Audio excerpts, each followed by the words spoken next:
Coming up today on this week's episode, PlayStation's cloud service unleashed to the public, Epic Games interested in expanding the Gears of War franchise, Jessica Nigri and I debate Xbox 360 versus PlayStation 3, and much, much more.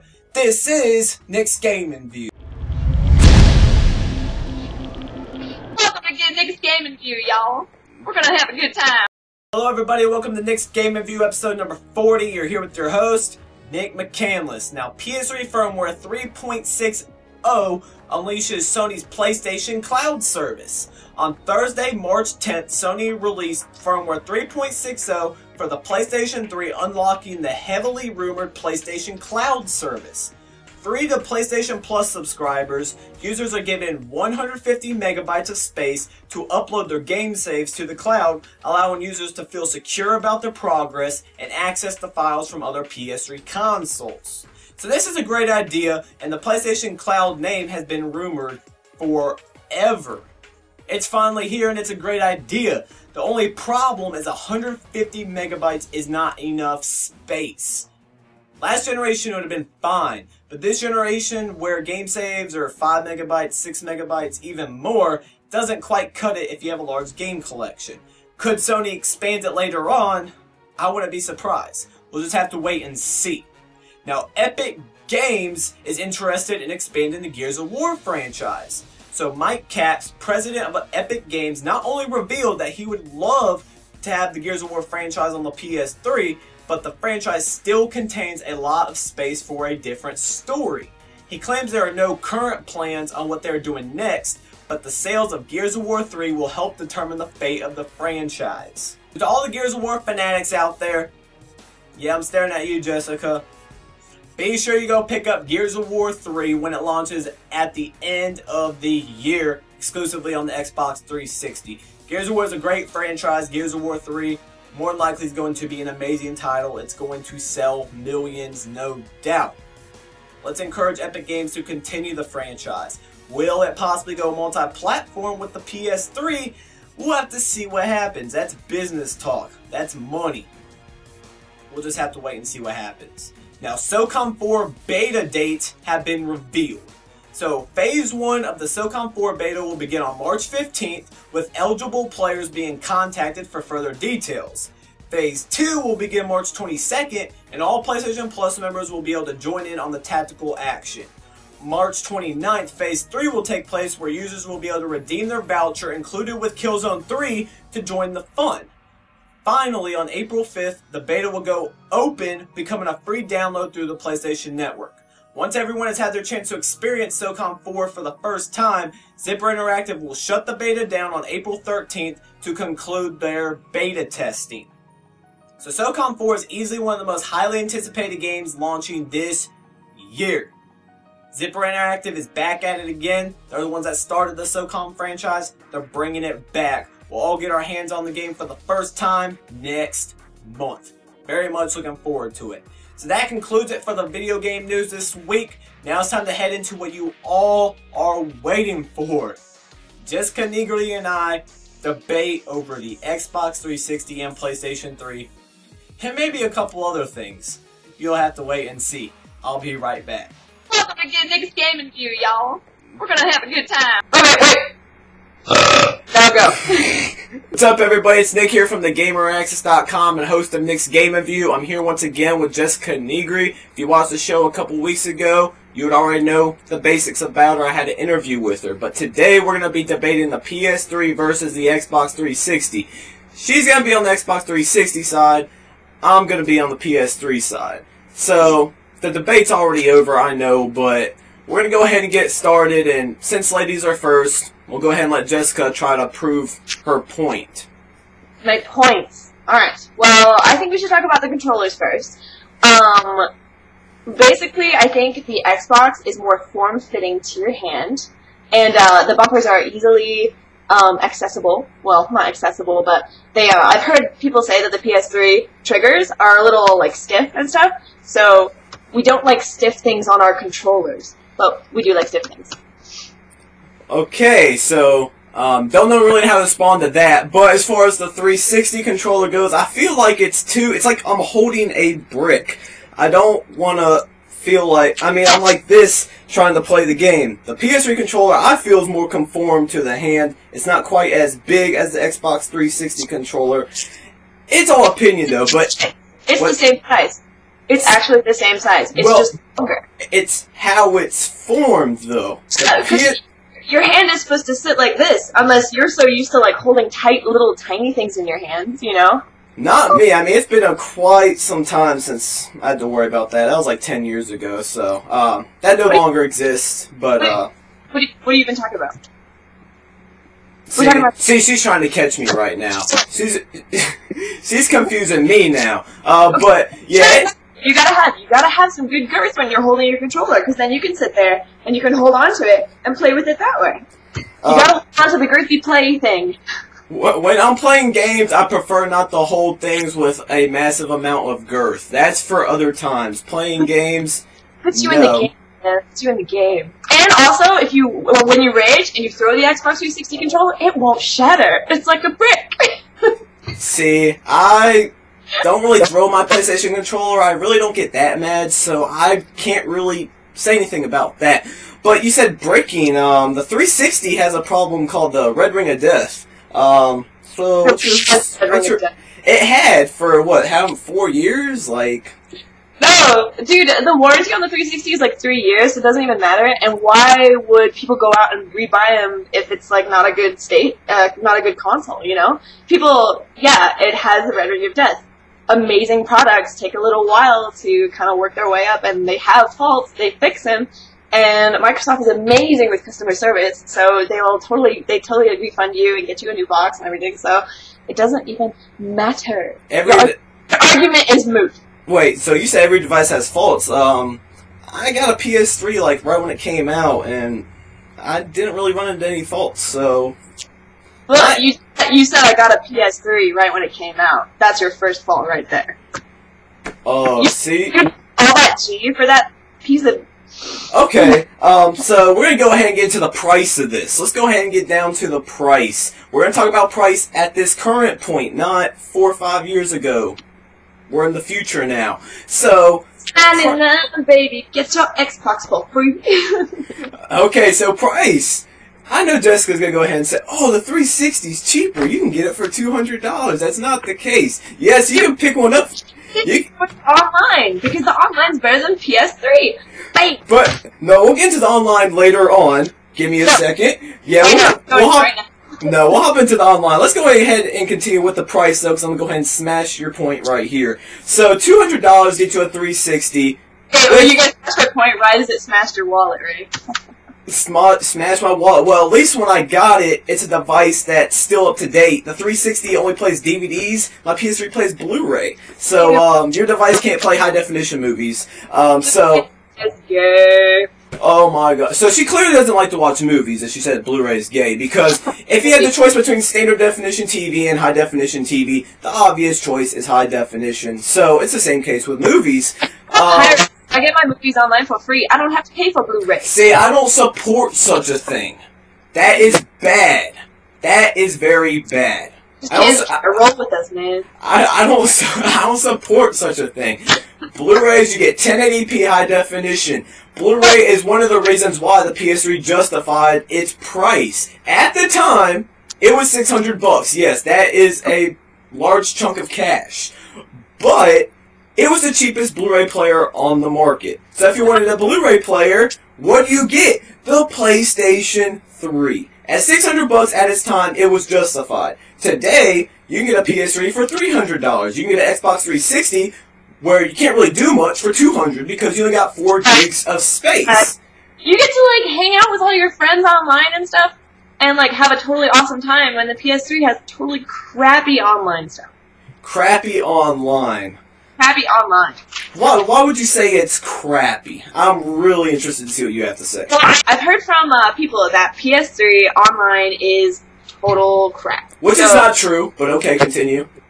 Yeah, it is true. I will continue. It's free. That's cool if you want to be a hobo and not pay for your awesome online goods. It's like a socialist...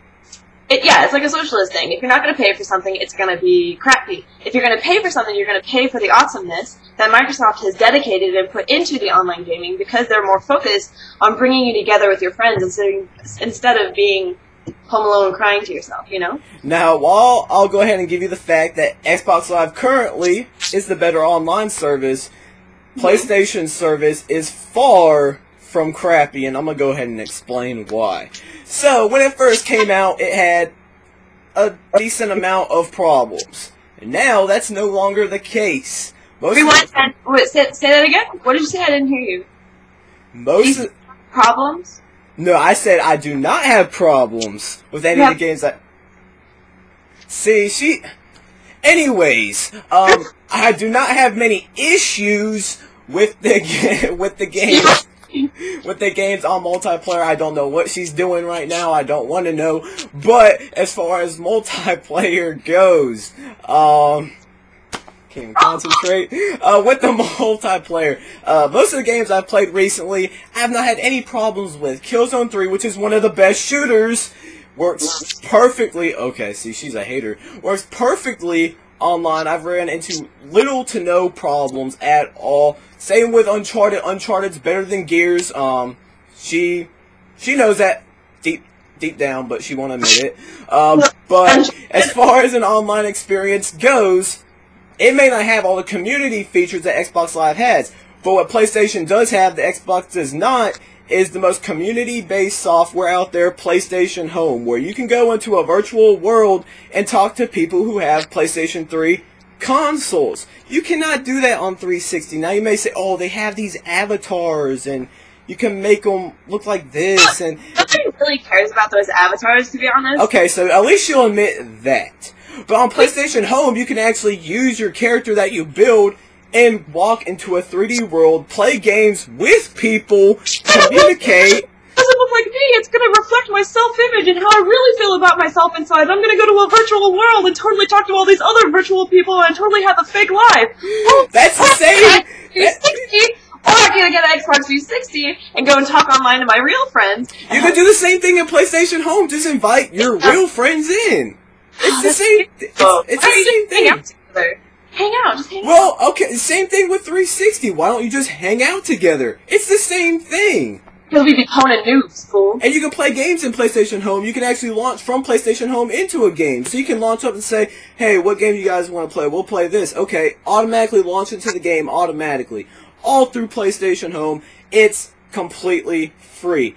Also, PlayStation's network service has been out for a much less amount of time than Xbox Live, and they're catching up at such a fast pace. Don't you think it would have overtaken it already? It's getting close. It's getting close. No, if it was good, it would have overtaken it already. If it was the better box, it would have already surpassed it. Look, I already gave you the fact that Xbox Live is the better online service currently. That's a proven fact, okay? It would have already done it. And it will soon. Nah, I don't know. We'll see. We'll see what happens. Microsoft's gonna come out with something better or something, and it's gonna totally smash PS3. PS3. It's not gonna do the same thing that PS2 did. PS2 dominated for like ever. PS3 is kind of a flop. A flop? Oh my gosh! Here we go with the flop. Define what a flop is to you, because I'm clearly lost right now. So how's a PS3 a flop? That's a good control question, huh? A good control... Oh, God. I could say something, but I'm not going to. I could really say something, but I'll keep it off the air for right now. His butt troll style. Like I said, there's a time and place for everything. I don't feel like dealing with something with girth when I'm playing games. Okay? That's for different times. Times, probably never, or when you're dealing with your buddies in your virtual world. No, definitely not. I rarely ever go to the PlayStation Home. I'm just bringing up the point that there is... Why don't you even go to PlayStation Home? Well, then why would you bring it up? I'm bringing it up because you brought up the whole community thing. There is community features in PlayStation Home. If it was good, you would use the community features, wouldn't you? A lot of people do. I don't. Because I personally don't find the purpose of walking around with virtual people. But there are people who do. So why would it be any different if, like, since you don't want to do it, so how come you can't say, oh, these other people won't want to do it? You know, you're a gamer. Right, but I'm a different gamer than most of these other people. I mean, are you discriminating? What are you talking about other people? I'll discriminate the gaming industry, yes. I'll say that point blank, because this gaming industry has the worst stereotypes I've ever heard in the world. I'm not a gamer who sits at home 24 hours a day in a basement playing games. I have a job, I go to school, I go to the gym. I'm not your typical gamer. I have friends. I don't get into that stuff. See. Anyways, let me continue what I'm saying. I'm a different gamer than what the stereotype says of it. For someone who has no life and basically plays games 24/7, then PlayStation Home may be something for them. Maybe they...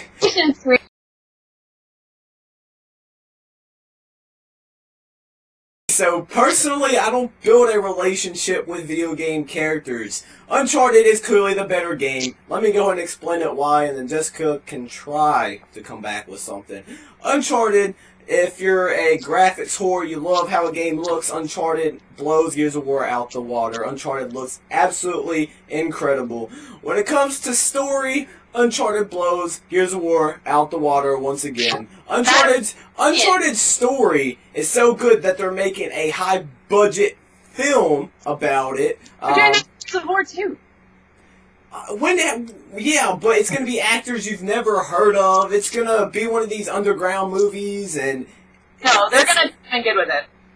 They're not gonna just let it fly. You say that now. We'll see what happens. But clearly, Uncharted has the better story. As far as Uncharted is popular right now, so what Sony is doing is they're gonna milk it for all it's worth by making a movie. They're gonna totally get everyone sick of it, and it's gonna be another Twilight thing. Milking a franchise, doesn't that sound familiar with Microsoft? Oh yeah, but we're doing it better because we have 1, 2, 3, all successful Halo games. We're gonna have a third successful Gears of War game. I mean, we're doing it better because we're developing the story in the game. We're keeping you here in the game, making sure that you can play it all the way through with these characters. But Uncharted is gonna take you and just tell you the story. You won't be able to be a part of the story anymore. You're just gonna watch it and be like, oh. See, that's where she's wrong. And I can tell she hasn't beaten Uncharted, because Uncharted's story has you so involved, you have such an impact on the story. You're not in the movie. You're not going to have anything to do with the movie. You're just going to watch it. And neither are you with Gears of War. But you were going to finish the story first, go tell their story first. Well, the movie's going to be based off of... It's going to be built totally different from the game. It's still Uncharted, but as far as the story, it's not going to be like it's just a continuation of the Uncharted franchise. If it's not, because the reason why Uncharted is so popular is because of the way it is. If you make a movie that's not going to follow it the way it is, it might totally just make it's following the Uncharted story, but you're making it seem as if you don't watch the movie, you don't know anything about the story, and that's not the case. You can play the game without seeing the movie and be just fine. They aren't keeping you out of the action. As far as story goes, I think Uncharted blows Gears of War out the water, but I got more. So, Gears of War, you got basically duck and cover, shoot, duck and cover, shoot, duck and cover, shoot. Uncharted, there's a lot more involved. Shoot. There's a lot more involved in the gameplay. You don't just drop down and shoot. That's part of the gameplay, yes. Can you chainsaw someone in the back? Huh?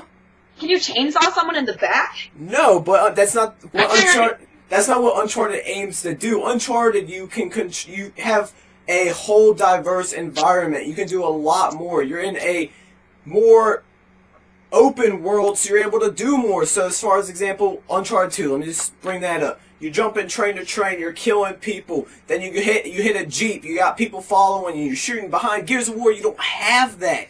You're on the ground most of the time, let alone there's no elevation in Gears of War. So when you get on the back of those like crazy big tank things all the time and you're always shooting the Reavers and stuff, man. Come on. Yeah, but it's the same vehicle every single time. You're Uncharted, you have so many different options when it comes to your gameplay. Uncharted... The enemy from Uncharted. Enemies. Talk about enemies from Uncharted. Okay, so enemies. So Gears of War, you have alien, non-human, whatever they are, locusts. I think that's what they call them. Uncharted, it's humans. So basically between humans and locusts, which one's better? That's up to the... You gotta deal with these massive grunts and oh my gosh, and they've got alien technology that you can totally snag. And personally, I love a torque bow. But I don't know. I feel like when you're going up against human and human is good because it's like, oh my gosh, man versus man. It's always that constant struggle. Yeah, that's pretty cool. But when you come across an alien thing, it just provides a whole new element of mystery about them. I mean, when you were trying to figure out and you only heard the queen's voice in the first one, you were always like, holy crap, what does she look like? Who is she? Or like, what is she doing with our world? What are we going to do? We have to do these things with these guys. I don't know. It just brings about this whole completely different element when it's aliens instead of humans. Okay, so aliens versus humans. I don't really care who I'm shooting. All I know is the gameplay is a lot better in Uncharted. But let's go ahead and head into the multiplayer. So, Gears of War, she says, when we get back into the online debate, she said, oh, there's lag. What game has the most lag on Xbox Live? Huh. A game by the name of Gears of War. Uncharted lag? Non-existent. You don't have lag on Uncharted. So, once again, going back to the lag, every game has its problems. Gears of War has more online problems than Uncharted. So, of course it's gonna have lag. It's crazy popular with Uncharted. So, do you guys wanna play a game or something? Hello. See, this is why we need to get her a PS3 because she clearly has no clue what she's talking about. You have no clue. I know exactly what I'm talking about. I know exactly what I'm talking about. Now, also in multiplayer, Gears of War, it's all flat ground. That's it. It's pretty much, you got hills, I'll give you that. There's hills. You can get everywhere up in there. There's hills. But Uncharted, you have elevation. Where you actually have a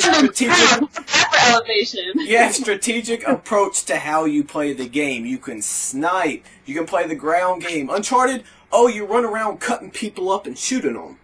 That's pretty much it. Now that's cool. Like I said, Gears, because you said Uncharted, you run around and cut people up. Well, okay, I'm getting my words mixed up. See, she's confusing me. Gears of War, you go around cutting people up. Uncharted actually has strategy involved. Not something you really see on Gears of War multiplayer. Well, it's really all about the player too. Because I mean, you can provide strategy within the game. You can bring it to any game. You can provide strategy in anything, but it has more strategy and actually makes sense compared to Gears of War. So that's my point. I don't think it's valid. Let us know in the comments section who you think is right, Uncharted or Gears of War. Let us know and ignore whatever she's about to do because that does not matter right now. You're doing this, man. You can tell you listen to rap. Rap is my music. I'm white, but I listen to rap. Don't judge me, okay? I'm DJ Tiesto, Tegan and Sarah, feeling in my bones. I have no clue what she's talking about. So